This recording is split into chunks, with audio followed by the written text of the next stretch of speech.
What's up? What's up? How's it going? Al, when Bitcoin is putting in those giant green candles, it's a good day. It's a good day. Great day. Yeah.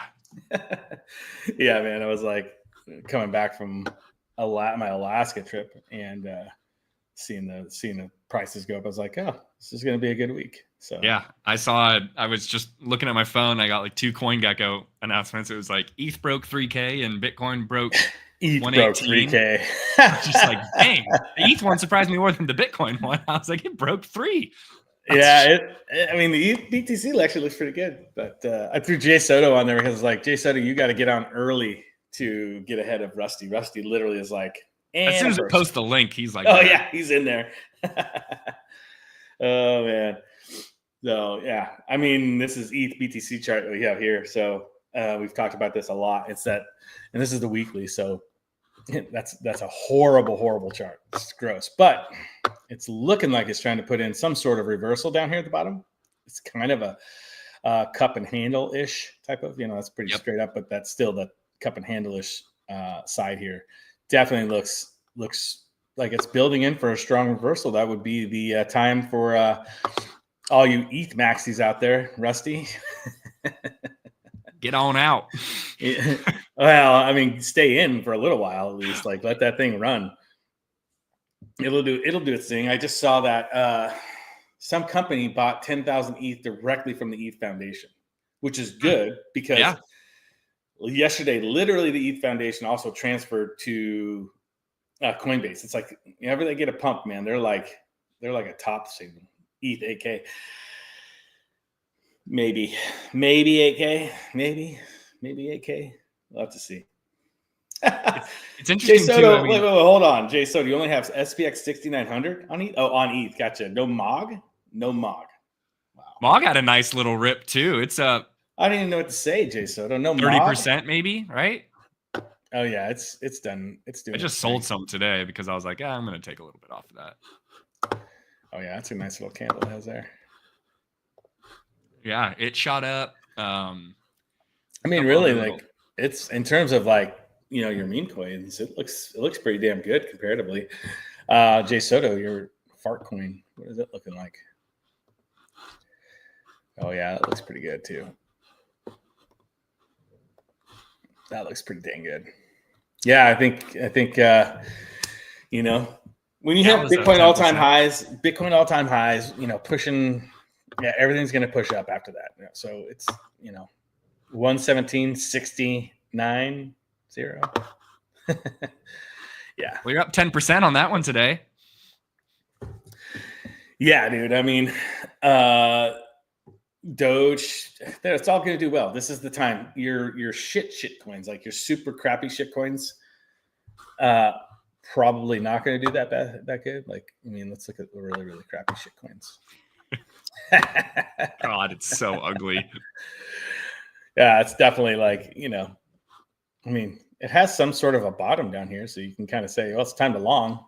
Is it gonna hit this little trend line here? What does that look like? A price increase. You might triple your money in Gala, double, triple. So, but that's pretty low in terms of like where we were at in terms, a long time ago. Mm-hmm. I haven't heard anything on them either recently with they're supposed to have the NFT burn coming up soon. I don't know if anybody's heard anything recently about that. I've been gone. I try to. I don't spend much time looking at what Gala says outside of.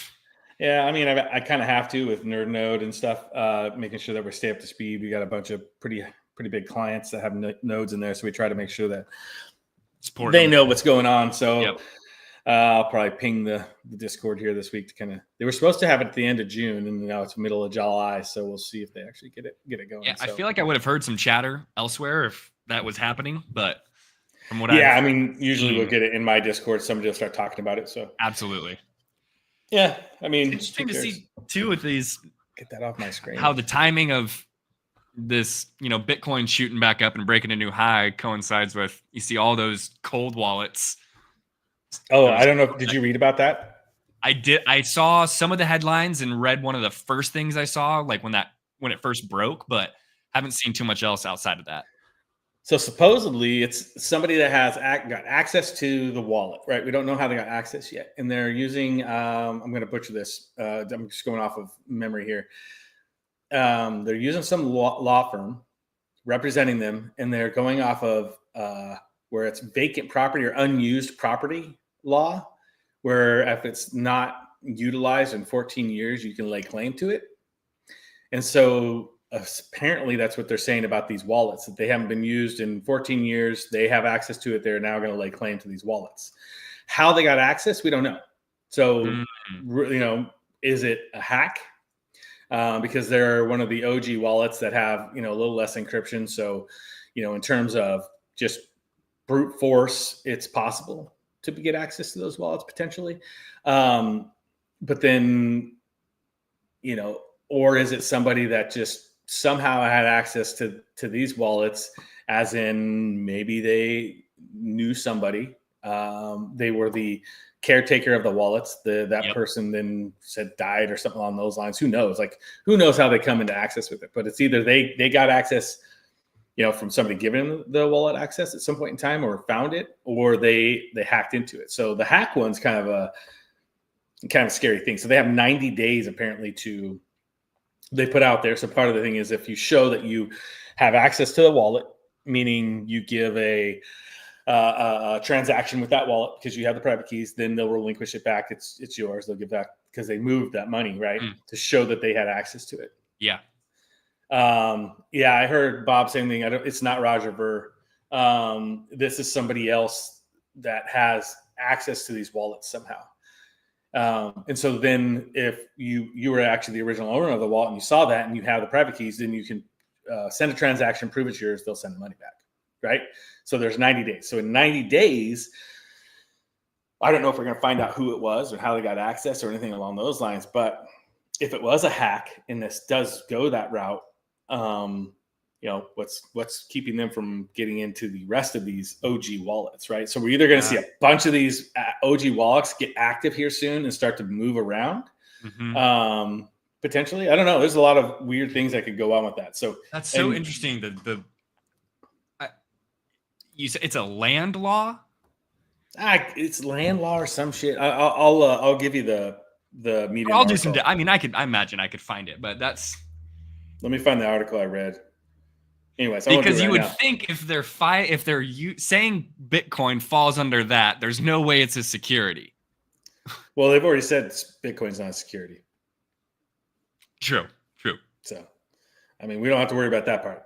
And I think that's one of the reasons why they're using it that way, because it has been said it's not a security. So it's proper, it's a commodity, which essentially can, be used as a property. There's a whole thing about it. So it'll be interesting to see how it all falls out, right? If it was a hack, just, you're going to see a massive dip on that, right? Because people are going to be scared that they're going to be able to hack into some of the current wallets that are out there. But it's really, they don't, it would take a lot to be able to do that. And, we get a higher security that's, being implemented all the time. So anyways, that was a weird one. That was definitely a weird one. It was wild just seeing. The funniest thing was no test transaction, no nothing, just batch send billions of dollars. It's like, holy shit. Yeah, you want to know a secret? I've never sent a test transaction in my life. That's crazy. I only do because one time back when, Bitcoin was probably at 6K or something. This was back on early days of Coinbase. My dad was trying to get my sister to send something in Bitcoin to him, and she put in she typed it instead of pasting it, put in one wrong thing. And, it was only $500 or whatever. So it's not like it was the end of the world by any means, but ever since then, I was like, no, I'm sending a test. I take that back. I have sent a test transaction, but it was required for me to send them. They asked for it first. So I was sending it to them. They're like, send a test. So I sent the test transaction. Then I sent that. So I have sent this test transaction. So, but not under your own volition. No, I mean, it's like when you're copy and pasting, like it's, I don't know. Yeah. Maybe I should start doing that with larger transactions. So I say that now, and now I'm going to catch myself and send $10 bajillion, by accident to Yeah, exactly. To a null address. Bob. MIS, you're on. Oh, it's good to see you, dude. Like you've been a little MIA until recently. I'm glad to see you back. Hopefully, I can make a trip up north here real soon. Because I got something for you. Speaking of it, share a screen. Winner. MIS has got. I got 3 devices sitting out in the shop next to me over here. So it's that way. Yeah, Joe Coin. Ripped through in the clutch. Ripped in June, which I'm glad because I was like, at the, like end of May, I was like, I'll buy a little. Like, look I have at some, you. I'll roll into it. So I was like, hell yeah. Sweet. Yeah. Good work, MIS. Yeah, that's awesome, man. So we've got that. MIS probably going to get a nice chunk of because I'm assuming he's going to be the number one. Having won 3 of the. We only did 5 months. 3 of the 5 it's going to be him or Jay Soto for sure. Yeah, it'll be interesting. So Blake doesn't have those done yet, but those will be done by next week, and so I'll send the winnings out to those people as well.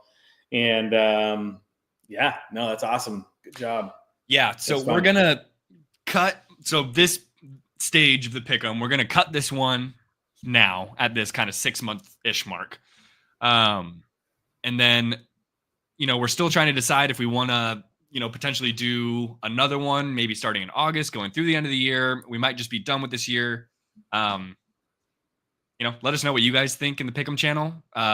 See what the interest level is. I mean, that was kind of the reason we had this one run a little bit shorter, is we wanted to try to get a bunch of people in it. So if we can get some more of that interest, we'll keep running it in some capacity. So yeah, so let us know if you're in the Discord in there. Just kind of ping us. If you have different ideas, whatever you want to do, and yeah, it'll be cool. Jay Soto, let's run it till the end of the year. It's starting to get interesting. Yes, it is going to be a fun end of the year. I agree. So the question is, like, what are we going to run? So this is a clean slate. Put out your ideas of what you want in there. Do you think we should just do a like we did before, where you put in $50, it gets split to the winners, whatever. Like, think about it, and then we can kind of put that together. Bob, how does one get in on the action? Yeah. So join the Forge and Crypto Discord. Blake will post it in the chat here. And ask me for a hammer, and then or DM me in Discord. And then anyways, get in the Discord and start chatting away. Just give your input, and we run different contests every now and then. We're getting close. We're going to do that's what we need to do. Need to do a fantasy football. We missed it last year, so we did. Fantasy football this year. I'll get one of those up and running. I love fantasy. Hell yeah. So we'll do that this year. That was a fun one. We did a couple years ago. Anyways, we just get the groups together, and usually I throw a few things that I got randomly sitting around into a pool. We'll have some. Well, we got the Forged Hammers are coming out here soon. We've been. NFT talk. Took a second. I think that's lasagna. Oh yeah. Yeah, I mean, Pond. I think had I don't know if it was Pond or Pork, but one of them had a good little rip. Pork Pond. That's all I see him talk about now on Twitter. This is a Pond. He's deep in the pond. He is W Pond. Yeah. So join the Discord. Bring it in. We'll just people just chat here and there. I'm not super active in there. I'm super busy with deep and nerd stuff. So I've been kind of MIA a little bit. But I'll be excited when we get the fantasy football thing going. That'll be a good one to get happening again. Absolutely. I mean, it's cool. We just enjoy, kind of talk about all the different things that are happening. A lot of crypto talk, obviously. So, but I wanted to do some stupid fib lines here. So this is the weekly on Bitcoin. So Did you put it back up? Yeah, good. I think your minimum that we see here with breaking that all-time high, showing this resistance is 173. Obviously, I still think we're hitting 420.69 for an all-time high. I'm going to stick with that. I mean, was that by the end of this year? I just said in the bull run. This bull run, right? We're in this bull run. Maybe I did say by the end of this year. That's fine. Why not? Let's hit it at the end of this year. I'm in. Like, I didn't put any money on that. So, I mean, I guess I am since I hold Bitcoin. So technically. Yeah, we have to look. I made a note of it somewhere, your 2025 predictions. I wrote maybe them that's down. maybe that's what it was. It was the 2025 predictions. So I'll find it. Yeah, I mean, we're in a good spot right here, guys. I mean, it's middle of summer. This again is kind of flowing similarly to 2017 bull run when we had that summer. So if we go back and look at that 2017 timeframe, which was epic, by the way, for all of you guys that were there. So summertime was, we had everybody was the sell in May timeframe.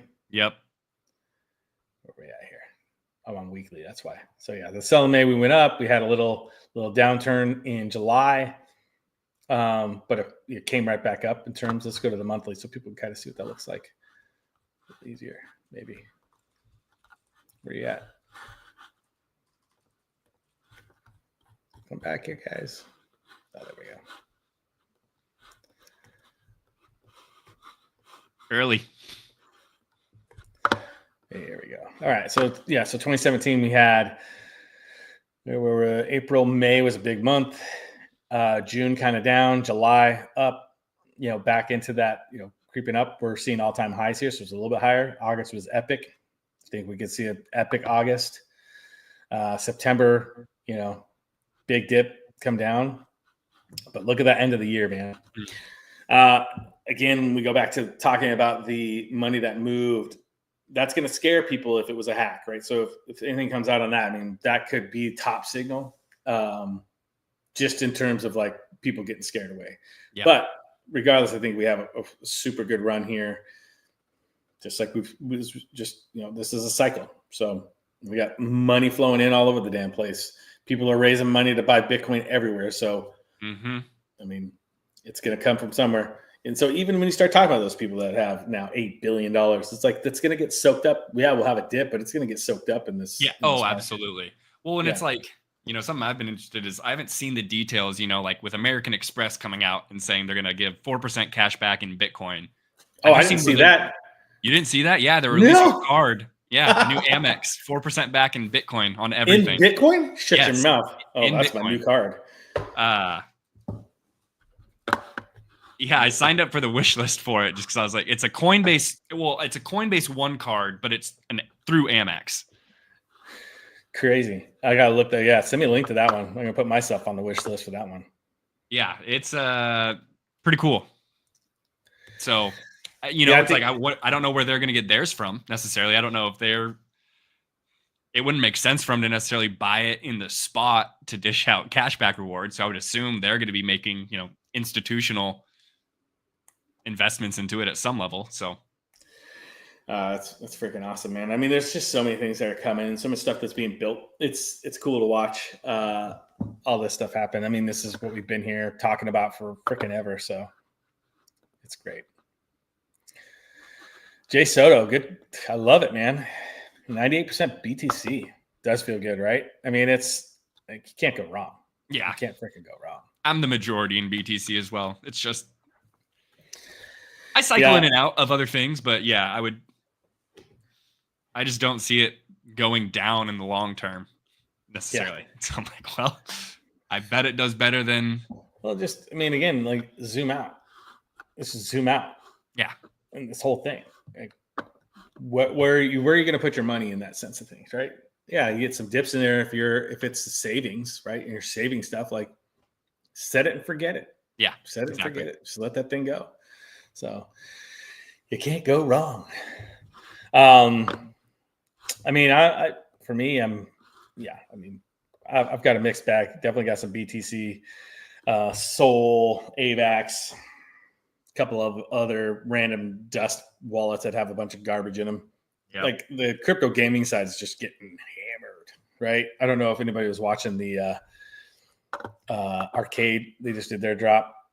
Did their TGE essentially, and it just, I mean, it got hammered. Like, unfortunately, I mean, this is the way it's built out, though. Like, you know, all these things, like it's even grid, right? We sold the grid nodes, like unless they implement something that's going to utilize the grid token right away, and even then, like how much of it, right? Yeah. Where's that grid token going? So everybody that's been running a node, they get dropped this grid token. What is there to do with it? What are they going to do with it? They're going to dump it, right? I mean, unless they see a path forward to where it's going to, you know, do really well, which I think they have ideas. I like what they're doing, and they can do well with it as long as they follow through. I mean, people say the same thing about us in Deep, and I totally agree with them. Like, right, we have great ideas. We have pushed out I think pretty solid light paper tokenomic structure. Soon we'll be dropping the DAC structure and what that looks like. But if we don't follow through to get things out there that people can naturally use the token and get that flywheel effect, then we failed too. But yeah, I've got some high confidence in our team to come through and do what we need to get done. I just had a great call actually before this podcast with the potential partner for Deep 2, which is going to be exciting. It's a NAS, node as a service provider out there. So, and they were excited to look at what it would take for them to deploy their workloads on the Deep network. So that's what we want to do, man. Like, so it's exciting to talk with people that have similar visions. I think when we started it off, it was like, you know, the same mindset of like, there's no real like competition in this ecosystem because it's so new and there's so many routes to go. It's so big. Like, yeah, okay, there's others node as a service providers. Great. Well, what are you doing differently? How are you positioning yourself and putting it out there? There's so many damn nodes around. Great. It's there. Deep network. Yeah. There's other deep in networks out there that are, you know, pushing a you know, bandwidth use or compute space, that kind of thing. So what are we doing differently? Right. Well, I think our hardware by far is the best hardware that's out there on the network. Absolutely. And we're deployed out there. So it's like, but you know, don't look at it as competition. Look at it as who those people are out there and how can you work together? Because unless you're doing the exact same thing, right? There's ways that you can kind of, you know, help each other kind of move through this ecosystem and just do some really cool stuff. So I was really excited about that call. That was good. And I do think it is, like you said, I think it's a, you know, rising tides lifts all boats kind of situation where the more people that are in there doing, you know, the right type of things and validating the, you know, Web3 ecosystem as a whole in a positive way, like it doesn't do anything but drive the right type of competition that has made every industry, you know, successful. So 100%. I'm 100%, man. But yeah, I mean, so yeah. And outside of that, we have people contacting us to, you know, not even in the Web3 space, like Web2 ecosystems, which we're not ready yet for. That's going to be late this year, early next year when we start to deploy out to that, but they see what we're doing and, you know, want to push stuff out. I have a shipping company that got a hold of us that they run, you know, semi trucks up and down the I-5 corridor between Southern California up to Washington, over to Idaho, Montana, Wyoming, maybe Utah too, Nevada. I don't know, but over on that side. So they run all these trucks over there and they're like, hey, I'd like to take all of our AWS workloads, push them to the Deep network, put a Deep device in every one of our offices that we have. Well, not in the trucks, but in the offices that they have. And he goes, and I'd love to wrap our trucks in Deep. And I'm like, yeah, that'd be pretty sweet, man. Like that'd be awesome. They're running up and down the I-5 corridor. So yeah, I mean, it's just fun conversations like that. Yeah. We actually see people that are excited about what we're doing, see the vision and, you know, where we can go. So absolutely. What is it? Am I saying here? Got a Synology NAS here if Deep Network has a need for storage. Oh yeah. He's talking about the storage NAS. Gotcha. Yeah. When I was saying NAS, I was saying node as a service provider. Two A's. Node as a service provider. But yeah, I mean, you're talking about the Synology NAS in terms of like storage wise. Storage is an interesting one. In the fact that the deep devices have the ability to expand their storage, right? We actually looked at NAS storage, so NAS storage options that are out there for, adding to the deep network, because there is a lot of need for expanded storage too. So GPU stuff, the GPU stuff is, blowing up with, edge AI, gaming, that kind of thing. Oh God, you can't find graphics cards. Yeah, well, we've got a couple companies that want to utilize graphics cards, so that's something that we might be expanding into sooner than we thought, which is kind of cool. So nice. Yeah, there's just so much fun stuff, man. Our team is overworked, so they were working their ass off trying to get stuff done, but it'll all work itself out as we get closer to TGE and launch that stuff and people get excited. So awesome. But I have to cut this one short because I've got another appointment I got to get to. But MI's congratulations on that. I will contact you and we'll set a date. There's people that are up in Portland, Vancouver area too that are some deep community members. So I might combo it as like a get coffee. We'll either grab coffee in the morning or grab beer in the evening or something like that, and just kind of like do a deep kind of community event for here in the Northwest. It'll be kind of fun. So nice. I'll contact MI since he's got the devices. I'll work around him and his schedule, and then I'll throw it out to the community, see about getting people together, and then we'll get this going. And then we'll get the what the split looks like. Get that figured out, Blake, who gets that, and I'll get that sent out probably next week. And if you're in the Discord, let us know your thoughts on if you want to do another Pickem for the rest of the year, how you want that to be structured, what your thoughts are, and we'll go from there. So sounds good. Anyways, keep that bull run going. We'll hit at 118 while we're sitting on this podcast. Look at that go. That's what I'm talking about. Love it. Another one. All right, guys. Enjoy the rest of your day, and we will talk to you later. All right. Take it easy, everyone.